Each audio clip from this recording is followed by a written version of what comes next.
Qual foi o problema do carro do Bortoleto no GP da Austrália? Se você assistiu a corrida ou se você não assistiu, deve estar sabendo que o brasileiro, na sua estreia pela Fórmula 1, simplesmente teve um problema e rodou, bateu no muro e assim foi eliminado. É sobre isso que a gente vai comentar no vídeo de hoje também.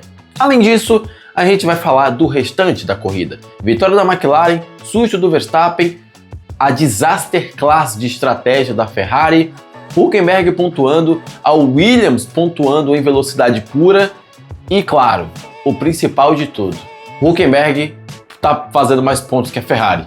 Bem-vindos a mais um vídeo aqui para falar mais uma review de corrida. E como eu fiz no vídeo passado, eu vou contar para vocês toda a linha do tempo do que aconteceu nesse GP da Austrália a partir das posições de chegada. Então, cada piloto eu vou comentar o que ele fez na corrida e o que aconteceu para que você fique sabendo de uma espécie de resumo super completo. Então, bem-vindos. Eu me chamo Fernando, sou o F, falo de Fórmula 1 aqui todos os dias, me siga para ver mais vídeos assim, clica aqui no like e isso vai me ajudar a divulgar meu vídeo para mais pessoas. Como você já consegue perceber, meu raciocínio está um pouco aéreo. São 4 horas da manhã, quase 5. Eu ainda não dormi pós-corrida. Então, eu e você aqui, tá? Vai todo mundo virado, vambora. Bom, em último lugar acabou ficando o Rajah, cara. Cara, o Rajah, se você assistiu a corrida e comemorou o abandono do Rajah, você é um monstro, você é uma pessoa ruim. Porque o coitado do francês que rivalizou com o Bortoleto, simplesmente na volta de apresentação, rodou seu carro e bateu a traseira no muro. E logo depois que ele saiu da sua Racing Bulls, ele simplesmente começou a chorar. Ele ficou muito frustrado com o que aconteceu, até porque ninguém merece. Na sua estreia pela Fórmula 1, você vai ficar marcado por ter sido o cara que rodou o carro na volta de apresentação. Ele acabou sendo consolado pelo pai do Hamilton e isso ajudou um pouco a superar aquela situação triste, mas ainda assim, ficou em último dessa maneira extremamente infeliz para o Rajah. E logo depois, quando largaram, a gente pensou, bom, agora vai a corrida, né? Não foi, porque o Durham bateu o seu carro, teve um problema, rodou, bateu também, destruiu o carro, Colapito já tá ali se aquecendo na reserva, enquanto o Carlos Sainz, que eu fiz a maior campanha dele, se ele fosse o político, teria sido o cara que mais teria colocado dinheiro do meu bolso para fazer campanha, simplesmente rodou também sozinho e bateu. Ele também reclamou de um problema no carro, mas eliminação é eliminação. No caso do Sainz eu não vou explicar porque o foco do vídeo não é esse. Acabou ficando em 18º aqui na ordem, mas no fim tá todo mundo no mesmo barco, todo mundo eliminado. Logo depois, a corrida seguiu. Os pilotos foram tirados da pista, os carros que não iriam servir mais, e começaram a correr. Verstappen, McLaren brigando, George Russell assistindo de longe, a Ferrari tentando ultrapassar uma Racing Bulls, o Albon segurando a galera lá atrás, e eis que o Fernando Alonso, no momento que a corrida ficou chata, também rodou e bateu. Bom, digamos que dos 4 pilotos que bateram, 2 eram recrutas, eram os novatos, e o Alonso existe a piada, né? Que ele é novato, só porque ele é velho, coitado. Então, vamos dizer que mais um novato bateu. O Alonso simplesmente caiu fora, e a julgar que o carro da Aston Martin não é lá essas coisas, até que não foi tão ruim para ele não. Ele já não estava afim mesmo de falar do que estava acontecendo no carro da Aston Martin, ainda vai demorar para o Newey se meter lá, então, infelizmente, o resultado é ruim para Aston Martin, porque poderia ter sido muito melhor para a equipe, mas o Alonso tanto faz. E aí chegamos no principal momento, pelo menos pra gente aqui, que é brasileiro. Gabriel Bortoleto. Lá da metade pro final da corrida, depois que alguns carros já tinham rodado e a gente estava começando a comemorar que ele estava subindo, né, na classificação, ele acabou rodando sozinho de primeiro momento. A gente viu o carro dele no muro e pensou, bom, acabou a corrida. Que tristeza. Só que aí a gente foi assistir as imagens. E antes delas, é sempre bom contar uma história. Durante a corrida existia uma especulação que foi comentado na transmissão na Band, dizendo que o Bortoleto, ou melhor, que o carro do Bortoleto estava sofrendo com problemas nos freios. Inclusive a Juliana Cherazoli, sempre confundo Cherazoli e Cesaroli, disse nas suas redes sociais que o Bortoleto estava assim com uma reclamação em relação aos freios. E por mais que a equipe tivesse negado para a transmissão, de fato, tinha ali um problema nos freios.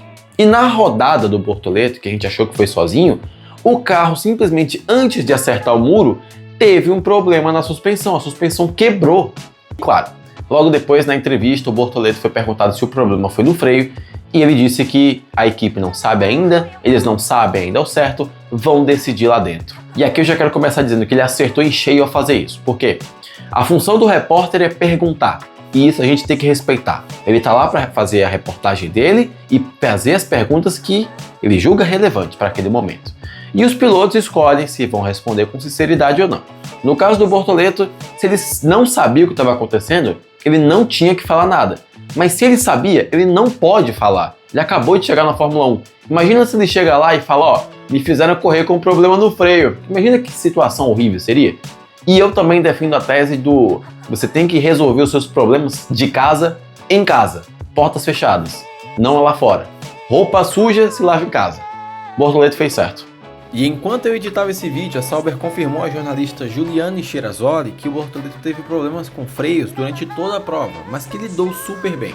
No entanto, a batida não foi justamente por causa do freio. Dito isso, a corrida do Bortoleto foi boa, porque ele andou perto do Hülkenberg, apesar de que desde o início da corrida ele estava um pouco mais devagar. Eu até comentei no Twitter, até perguntei, o Bortoleto está fazendo conservação de pneus? Está conservando pneus? Não faz sentido ele fazer isso na chuva, porque ele estava muito atrás em relação ao Hülkenberg do que aconteceu nos treinos.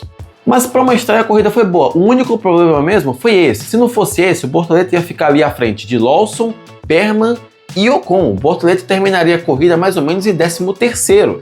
Seria um bom resultado para uma estreia, talvez até mais alto, a depender do que aconteceu depois da eliminação dele naquela corrida. Foi uma boa estreia. Você pode ser aquele tipo de cara que vai falar lá, ó, vocês ficaram elogiando o menino bateu, e agora? Você pode ser esse tipo de pessoa um pouco mais negativa, você pode, mas por favor, não seja. Foi uma boa estreia, apesar do que aconteceu, foi uma boa estreia, sim. Depois desse monólogo, nós temos Liam Lawson. Liam Lawson não treinou na Austrália, pegou a corrida com chuva seca, vou passar pano para ele.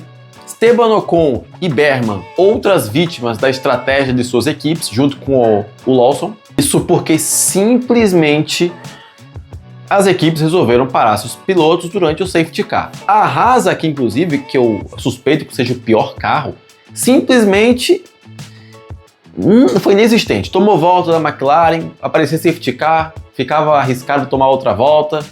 Nada de bom se aproveita da Haas aqui. Yuki Tsunoda terminou em 12º.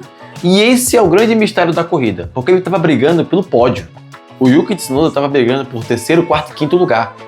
Durante o safety car e entra carro, sai carro, ele apareceu em 11º e caiu para 12º. E até agora não sei o que aconteceu. Coisa parecida aconteceu com o Pierre Gasly, que estava ali brigando por pontos, na meio da bagunça, caiu também. Outros pilotos ganharam com isso e esses daqui definitivamente perderam. E agora vamos falar daquilo que você, ferrarista, já está acostumado. Problema de estratégia. A Ferrari estava brigando por menos uns pontinhos a mais contra Williams e Racing Bulls do Tsunoda. Só que durante a troca de pneus, seca a pista, molha a pista, a Ferrari simplesmente pegou a estratégia e jogou no mato.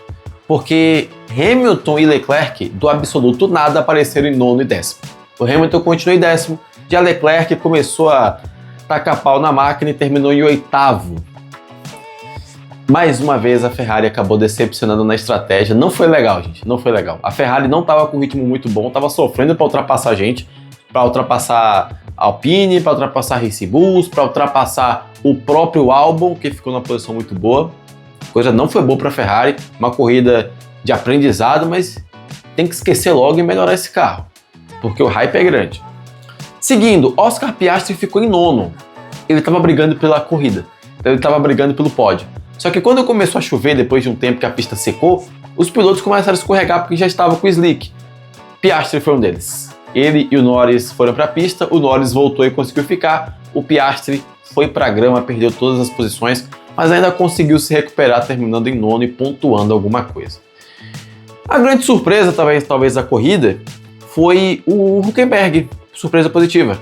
O alemão da Stake terminou em 7º, marcou 6 pontos. Isso é para a galera que fica falando que o Hülkenberg é um piloto que deveria sair da Fórmula 1 porque ele não tem pódio. Olha só, mais uma vez, o piloto que não tem pódio para uma equipe mediana é um piloto excelente e agora está entregando pontos. E aí você diz, poxa, mas ele não fez nada. Todo mundo rodou e caiu fora. Ele ficou.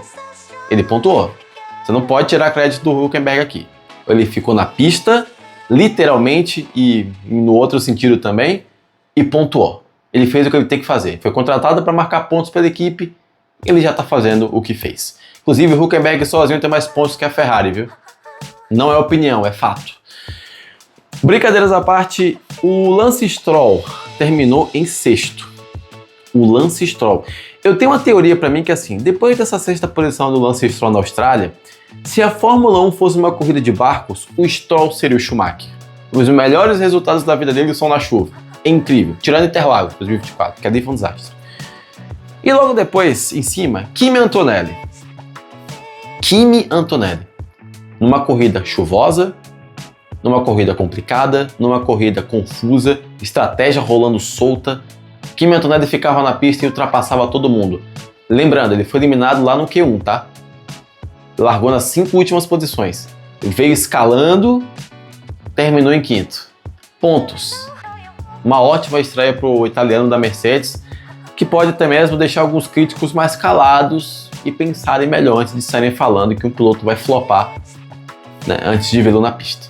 O Kimi Antonelli talvez, nessa primeira impressão, possa ser um desses caras. Logo depois, Alexander Albon. Eu avisei, não avisei?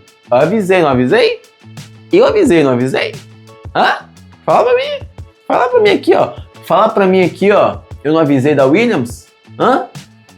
Fala aqui. Alexander Albon ficou em quarto lugar no GP da Austrália. Marcou 12 pontos para Williams. Um ótimo resultado. Talvez acho que o máximo de pontos que ele já conquistou pela Williams. O melhor resultado dele depois de 2020. E essa Williams aí aparece facilmente hoje, no momento que eu tô gravando esse vídeo, depois dessa corrida, com uma quarta força. McLaren, Red Bull, Mercedes e Williams. Ferrari tá em quinto. Talvez só seja as condições da pista mesmo, mas um ótimo resultado pro Albon. Dito isso, olha só, a Mercedes conseguiu reverter a punição que Kimi tomou e ele voltou a ser o quarto colocado como ele acabou a corrida, invertendo lugar com Alexander Albon. Tá, ótimo resultado. Ele sozinho tem um dobro de pontos da Ferrari. E fechando o pódio, nós temos George Russell. Eu vi uma galera falando que o George Russell não faz nada e conquista um pódio. É uma das maiores mentiras e injustiças desse esporte. Porque lembre-se do que eu sempre falo para vocês aqui. Só pega pódio quem anda perto dele. É o caso do George Russell. Enquanto o Verstappen estava brigando com as McLaren, o Russell continuava perto, continuava assistindo, continuava lá se preparando para pegar qualquer coisa que aparecesse. Quando o Piastri rodou, ele apareceu e pegou o terceiro lugar. Então, Russell nada mais é do que a regularidade esportiva. Ele continuava andando rápido, se aparecesse alguma coisa era lucro, se não, deu tudo certo. Ele já ganhou corrida assim e hoje conquistou mais um pódio dessa forma. Ninguém mandou o Piastri rodar. A gente tem que dar os créditos ao George Russell aqui. E, no fim, Verstappen chegou em segundo, muito perto de Lando Norris, que venceu a corrida. Depois do safety car aproximou todo mundo. Durante a corrida, o Norris abriu uma distância muito grande para o Max Verstappen. Depois o safety car aproximou e eles chegaram bem perto. A Red Bull ainda tem muito trabalho para fazer, mas você já percebeu, né? Se entregar um carro mais ou menos para o Verstappen, ele briga por uma vitória, facilmente. No caso do Norris, ele mostrou que está mais maduro, que está um cara mais pronto para brigar por vitórias, mas ainda é a primeira corrida. A gente precisa de mais provas para dizer que ele está 100% pronto. Mas ele segurou a onda. O Verstappen estava atrás, segurou a pressão na chuva e venceu. E sobre a corrida, foi uma das melhores corridas que eu já vi na Austrália, assim, muito caos. Infelizmente, o nosso piloto fez parte desse caos. Ele acabou sendo eliminado, o Bortoleto. Mas é aprendizado, faz parte. Poderia ter sido pior. O Radiar foi eliminado na volta de apresentação. O Durham na primeira volta. O Sainz também. O Bortoleto demorou mais um tempo. Conseguiu experiência e mostra que ele tem maturidade, dentro e fora da pista. Tá? Senhores, é isso, tá? Acho que eu consegui falar tudo, né? Ah, sim, teve mais também. A Sauber também não ajudou muito, né? Porque o Bortoleto conseguiu ganhar 5 segundos de punição. A equipe simplesmente liberou o Bortoleto quando estava passando um outro carro. Aí teve problema no pit lane, punição, 5 segundos. A Sauber também não teve um final de semana muito legal não, tá? No caso, A Sauber também não fez uma corrida excelente não, tá? Hülkenberg foi que salvou. E enquanto eu pareço um bêbado, eu estou com muito sono. Eu quero saber a sua opinião sobre tudo isso. Comenta aqui embaixo o que você pensa, o que você achou da corrida. Se você assistiu, se você não assistiu, o seu palpite para a próxima. Comenta aqui embaixo tudo o que você pensa, eu vou ler. Quando eu acordar, provavelmente. E vai ter Bavi também, então... Não sei quando eu vou ler, mas eu vou ler, tá? E claro, se você gostou desse vídeo, clica aqui no like e se inscreve para ver mais vídeos meus aqui de Fórmula 1. Estamos quase chegando a 61 mil inscritos, ou talvez quando você se inscreva já tenha passado disso. De toda forma, muito obrigado e também obrigado por assistir aqui. Eu já estou ficando com papo de bêbado, isso não é cachaça, é sono! Até o próximo vídeo, tá? Para você que falou que o meu rosto está um pouco dormente de um lado ou de outro, não. Eu tô bem, sono, GP da Austrália. Tchau, até a próxima.